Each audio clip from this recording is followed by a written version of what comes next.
Hello la team, bienvenue sur ma chaîne C99 Crypto. Aujourd'hui, on va parler de Solana. Juste avant de parler de Solana et sa plainte qu'il a reçue concernant son actif non enregistré, on va regarder le prix. Bien sûr, on va regarder son graphique actuellement. Donc, on peut voir que le Solana est classé 9e avec un prix à 35,43 à l'heure actuelle, avec une market cap de 12 milliards de market cap. Et bien sûr, Solana, comme la plupart des altcoins, hein, a bien dump, a réellement dump. Quand on prend le 11 mai 2021, bah, il s'est changé autour des 236 $, hein, et bon, il a connu son ATH autour des 258 $ au mois de mai, donc actuellement, il s'échange autour des 35,43 $, et il a vraiment dump. Donc en gros, ils ont reçu une plainte de Roger Friedman LLP, un cabinet d'avocats.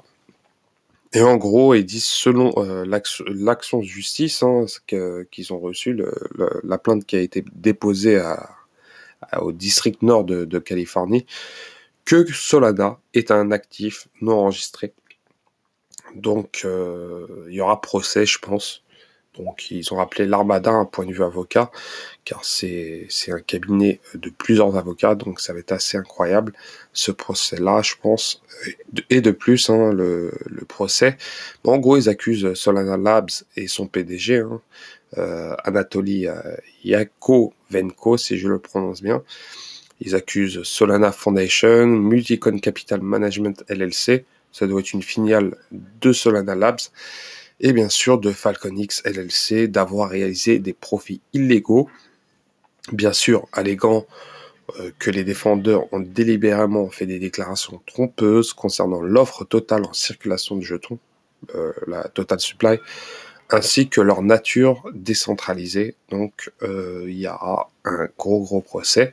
Et de plus, le plaignant il mentionne en gros la poursuite de Multicoin Capital Management et bien sûr de Samani, qui ont fait la promotion de Solana en 2019 à 40 cents et qu'ils ont déchargé une quantité considérable hein, de Solana à des investisseurs particuliers hein, en utilisant les bureaux de FalconX pour les faire vendre bien plus cher. Donc ça va être incroyable ce procès, parce que vu le prix actuel de Solana, je pense que ça pourrait bien descendre bien plus bas. Il faut voir comment ça va évoluer cette affaire-là. Mais en tout cas, la news est fraîche et nouvelle, donc c'est vraiment, elle est sortie aujourd'hui. Donc ça va promettre hein, concernant cela. Je mettrai l'article en dessous de la vidéo concernant Solana, hein, concernant ça. Et en plus, Solana, vous avez sûrement entendu, ils allaient sortir leur smartphone. Donc, faut voir comment ça va évoluer. Mais en tout cas, la plainte a été déposée chez Roger Friedman LLP. Et bien sûr, hein, le problème, c'est que ça pourrait créer énormément de problèmes. On peut voir que voilà, hein, sur leur Twitter, ils sont très politisés. Hein. C'est vraiment des avocats. Des avocats voilà, hein, spécialisés dans le domaine tout ce qui est judiciaire, politique, tout ce qui est lié à la finance. Donc, faut voir comment ça va faire. Mais en tout cas, Solana s'est mis un peu dans le pétrin si réellement il y a eu ce trafic hein, de tokens.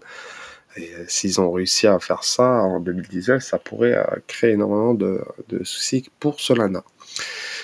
Voilà pour concernant Solana, hein, j'ai pas plus à dire, pas plus concernant Solana.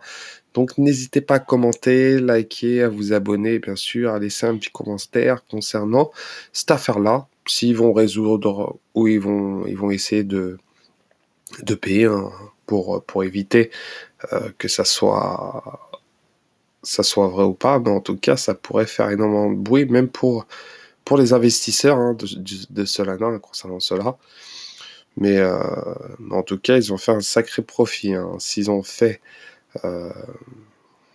l'ont acheté à 0,40 $, ils ont fait une sacrée plus-value hein, concernant cela. Vu le prix actuel, même le prix actuel, c'est un beau x80, hein, donc c'est pas mal.